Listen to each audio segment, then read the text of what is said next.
Hello, we're back for chapter 3. I apologize for the long break between episodes. I actually wound up moving and I still don't have internet. So I'm going to try to upload this somehow in the next couple days, but I should be getting internet very soon as well.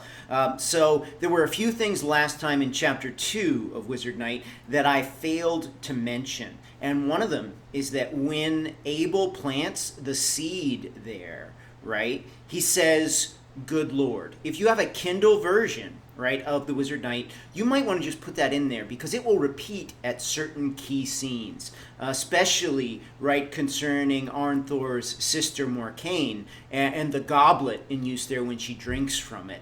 And so that goblet, as I said before, is going to be associated with a couple different patterns throughout the Wizard Knight, including Aiden's when she says, "I'm the goblet into which Gilling will pour his sperm." And so we are going to deal with that just a little bit later in its entirety because there's another myth behind it that involves the murder of Gilling and actually Odin's transformation into a snake where he kind of drinks this mead that forms kind of the basis of myth and poetry. And I think that him as a snake burrowing into the mountain is another foundational myth that we need to deal with here. So we're going to go on to chapter 3, but there's one other thing I wanted to say first. Last time I said that often Gene Wolfe will do certain things where you're speaking, right, and you're saying something that you don't realize until you hear it. Like, it's kind of like, oh, there's gods in the tunnel. That was the example that I gave last time in chapter 2 for Long Sun, right? Even though they're dogs in the book. And so in The Wizard Knight, right, one of those things going on, and some people don't like these puns, and I've actually argued with people about this before, right? But the name Bold Berthold, right? Like, you can pronounce that several different ways, but I'm just going to say it that way. Berthold. Right? When I say that, okay, you're hearing something there, the child who will hold the birth. And so that's going to go back to the subtext. When Abel planted that seed in chapter 2, I mentioned that Duke Indine's sign was the blue boar. And we're going to be returning to those letter repetitions a little bit as the subtext with Bold Berthold, blue boar. That's the first place, right? And the name Bin even means son. So despite the name of Berthold meaning like bright ruler or something like that, the actual, when I say it, right, when I kind of anglify it and say it out loud, right, the one who holds the birth, I think is important for the unified theme and subtext here. Right? And so we're going to go now to chapter 3, and actually not very much happens in it. Bold falls sick after Abel shows up sharing the food with him, right? With that grouse. He's like, here, I'm sharing my bird with you. And so a lot of this chapter deals with Abel hunting, sharing his food with with Bold, right? Sharing his food with Bold there. And then they discuss the cosmology, and eventually when he feels better, they go to Griffonsford to look, right, at the ruins there, but there's really nothing there except for the Spiny Orange. So chapter 3's title is Spiny Orange. Now, I believe in chapter 1 or the introductory one, I talked about whether the Spiny Orange could be the Osage orange tree. And in this chapter, we learn a key difference, right? If we're trying to map this to the real world, it's more like a pine or evergreen where it stays green all the time, the spiny orange. In the American, Osage orange tree, its leaves actually do turn yellow. But otherwise, it does resemble this quite a bit. And the use of its wood, right, is also perfect for bows and things like that. So it's pretty close, right? But it's not exact, really. And so in this video, I'm afraid I'm going to have to talk about the cosmology of the worlds just a bit because Wolfe has changed it, right? In Norse mythology, there are 9 worlds, right? So you've got Asgard, where the Aesir gods are, right? You've got Vanaheim, right, where the Vanir, they're the more mystical, magical gods, and sometimes there's an alliance, and sometimes they're enemies with like Odin's clan there, the Aesir. And so the Aesir and the Vanir are sometimes at war, but sometimes they're allied, right? So there's Asgard, Vanaheim, I'm just going to list them here. There's Midgard, where the humans are, and this would correspond to Mythgarther here. There's Alfheim, where the light elves are, and then Svartalfheim, or sometimes Svartalheim, and there's some other names as well for the dark elves. Wolfe combines those into Alfreece, right? All the different types of elves tend to live there. Then there's Jotunheim, where the frost giants more or less dwell, and Wolfe combines this into Mythgarther, where Jotunland is, right? So Muspelheim, a land of fire, is Muspel in Wolfe's cosmology. And then there's Hell as well there. And the lowest level of Wolfe's cosmology is Niflheim. So Niflheim is another one in Norse mythology. It's kind of like the land of mist there. So he's combined a couple. He seems to have combined the two elf realms of Alfheim and Svartalheim into one. And he seems to also have combined Asgard, right, and Vanaheim a little bit, because it's not clear, right? So I'm going to list from the top Wolfe's 7-layered scheme. Elysian, right, where God is more or less Kleos, which means glory, and this is where Michael and those guys dwell. Sky, right, which is where the Valfather and the Norse gods would seem to be. Mythgarther, right, which is where the action is mostly taking place here. Alfreece, where the Alf are, and they're kind of popping up every once in a while. Now, he says Parka's Cave is in between a little bit, in between Alfreece and Mythgarther. Then Muspel, right, when you go down there where Surtur is, he's been coming up as well to take over Alfreece there. And then finally, the most low god is down below in Niflheim, kind of all by himself in that collapsing realm there. So Wolfe has changed the 9 realms of Norse mythology into just 7. And I do have a reason and a scheme for this beyond just the principality of 7 and the 7 virtues and the 7 deadly sins. There is another reason that I may get into probably in the next chapter or two that's biological in nature, and it involves the 7 layers of a biological kind of organism, right, from cell on up to individual organism. And it doesn't go into, tribe or macrocosmic evolutionary things. This is an individual organism's layers, and that's what we're going to talk about later, right? And that's part of the subtext as well. But I'm going to start to get more into the text for chapter 3 here. So, having said that, Bold is sick at the start of chapter 3 here, and Abel has been hunting for him, and he's looking for a stag there. So he goes out hunting, right? And so Bold falls ill when Abel shows up. And I don't think this is a coincidence for the subtext either, right? Because for whatever reason in the subtext that I have, right, these two brothers are kind of competing for resources, right? There's something about this pregnancy that is wrong there. So on the surface level, Bold's just fallen ill there. And so Abel goes out to hunt for him. He shoots a stag. He feeds him. And then he asks Bold if he knows about Alfreece, right? And Bold is like, well, yeah, I know a little bit about it, right? And he tells, Abel tells a story, right? In Earring's mouth, a woman told a story about a girl who was supposed to get married to an elf king with an A, and she cheated him out of her bed. But it was just a story. Nobody thought it was real. So this A figure, the elf king, was supposed to get married to this girl, right? And she cheated him somehow. And Bolt says, you know what? The elf actually come here to visit me. And he describes the fire elf. We're going to be Uri and Baki, right? When we actually meet those chimera there that have been kind of perverted by Surtur as he ascends up there and takes over Alfreece and some of its principalities. So Bold describes them as like charcoal, right? Dirty as soot, sooty except teeth and tongues, eyes, yellow fire, right? And Abel's like, they're real. And Bold immediately starts to describe the 7 worlds, which I've just gone over with you. But he also seems to be confusing his past and present in the surface. He's like, didn't I go over this with you already, right? And so he instructs him about Mythgarther. He says, oh, it's supposed to be like, the name of the land, more or less, but it includes the sea and the air you breathe and all that other stuff, and there's 3 above and 3 below, and sometimes birds can ascend, right, up to sky, which is right above us. Now, he talks about how they can only go there for a little bit and they can't stay, and this seems to evoke some emotion in him, right? That an eagle could look up and see it and dream about it and perch on the wall, but couldn't stay. And that sometimes people, right, in Mythgarther could go down to Alfreece there. And now, he, in this conversation where he's instructing him, he says, do you still want to go to Griffonsford, right?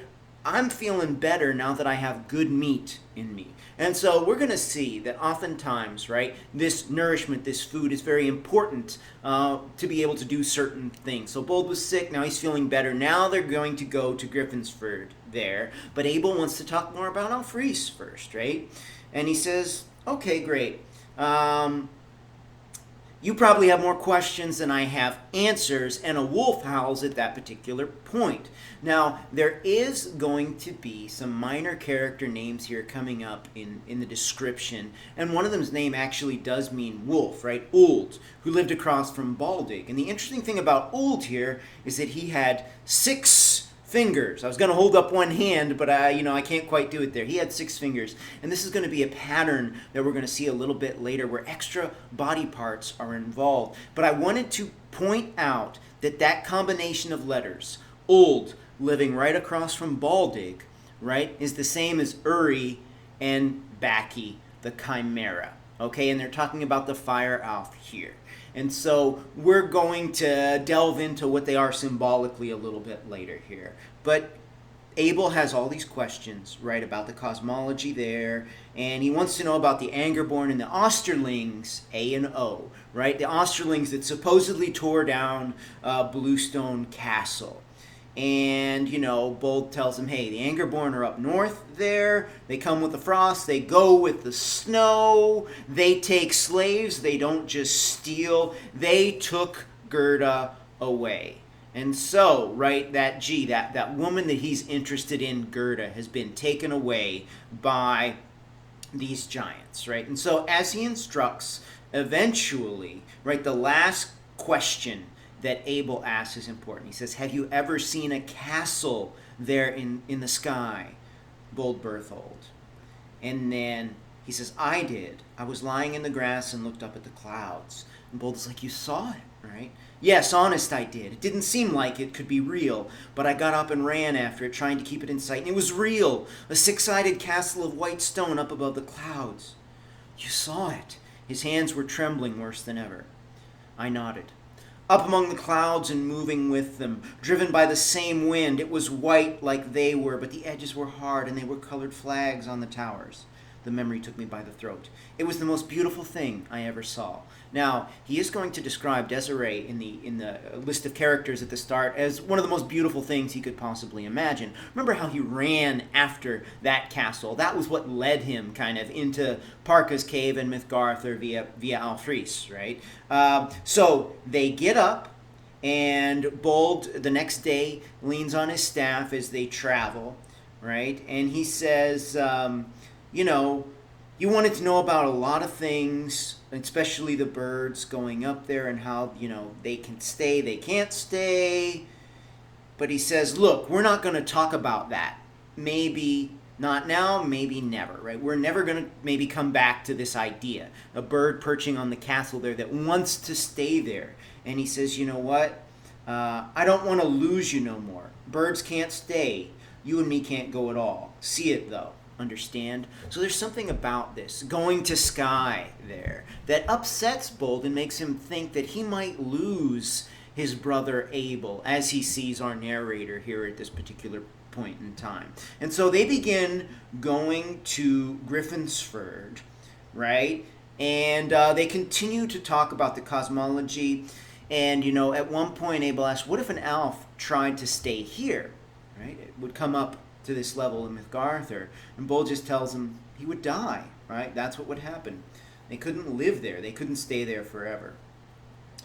Okay, and so they go and camp along the Griffin there as they approach Griffonsford, and they try to build a fire in the night, right? And then in the night, Abel hears this owl going who, and we're going to actually skip over some of his thoughts there, but he wonders if he can go to Earingsmouth and get to an American council or something like that through there, because he's wondering, how can I get back to America? Is there a ship I can take there, right? And so in the night there, he kind of starts thinking, right? He envisions at one point a green face triangular kind of face leering over him, which we can assume might be one of the moth elf, like Desiree, for example, there.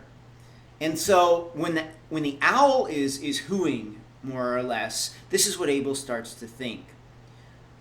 You would get married, and I would be in the way all the time until I was old enough to live on my own. He's talking to Ben here, right? The best plan might be for me to stay out at the cabin for the first year anyway. Might be better still for me not to come home too quickly. Home to the bungalow that had been Mom and Dad's. Home to the cabin where we'd gone to hunt and fish before snow ended all that. Yet it was spring. Surely this was spring. The stag I'd killed had dropped his antlers. The grass in the forlorn little garden of Bluestone Castle had been downy and short. What had become of winter? And that's when he sees that face over him, right? A lovely pointed face lit by great lustrous eyes like harvest moons peered down into mine, then vanished. And so we'll come back to the imagery of the moth elf when he actually meets them directly. But when he was thinking about what happened to winter, this is when that face kind of appears there. And so when they get to Griffonsford, there's nothing there. No town at all, even though Bold said, hey, this is where the street used to be. And this right here was Ould's house, and across from it, Baldig, right? And he asks, do you remember? Right? Do you remember them?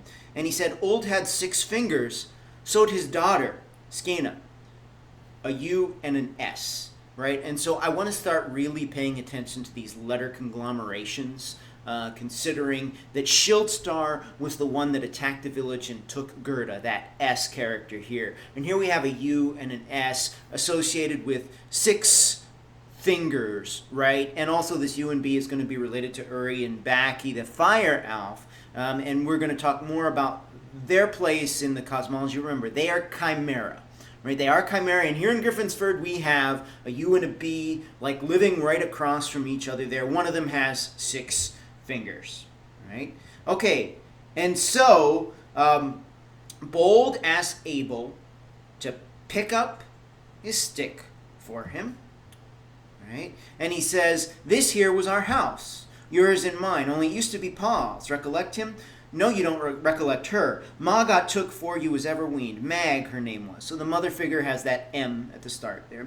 We'll sleep here tonight, sleep where the house stood for the old time's sake. I had not the heart to tell him I was not really his brother, right? And so then Bold comments, here's the spot where I first seen Schildstar. I'd boys like you to shoot arrows and throw stones, but they run, all of them. Some shot her through first, most just run soon as the Angerborn showed their faces. And here is something that I think is thematically important, right? Because Abel says, I wouldn't have run. And Bold says, you'd have run too. You'd have run. And what does Abel say? He feels this hostility, right? I won't fight you, but if you try to hit me with that, I'm going to take it away from you and break it. And then Bold kind of like, there's like a jokiness about this interaction. You wouldn't have? And Abel says, not if they'd been as tall as that tree, right? And so, how you know you wouldn't run, Bold asks him, and this is an important answer. You didn't, I said. Aren't we the same? Right? And I feel like this is an important subtextual moment. Like people say, I don't see any sign of twins or anything like this, even though the entire land is the body of Ymir, right? This giant that fell there, and it's kind of like everything sprung up from him, and his name means twin, more or less. Here Abel says, aren't we the same? Yes, right? They were the same at a particular point in time. And the most confusing part about this chapter is we expect to find one Spiny Orange near Griffonsford there, right?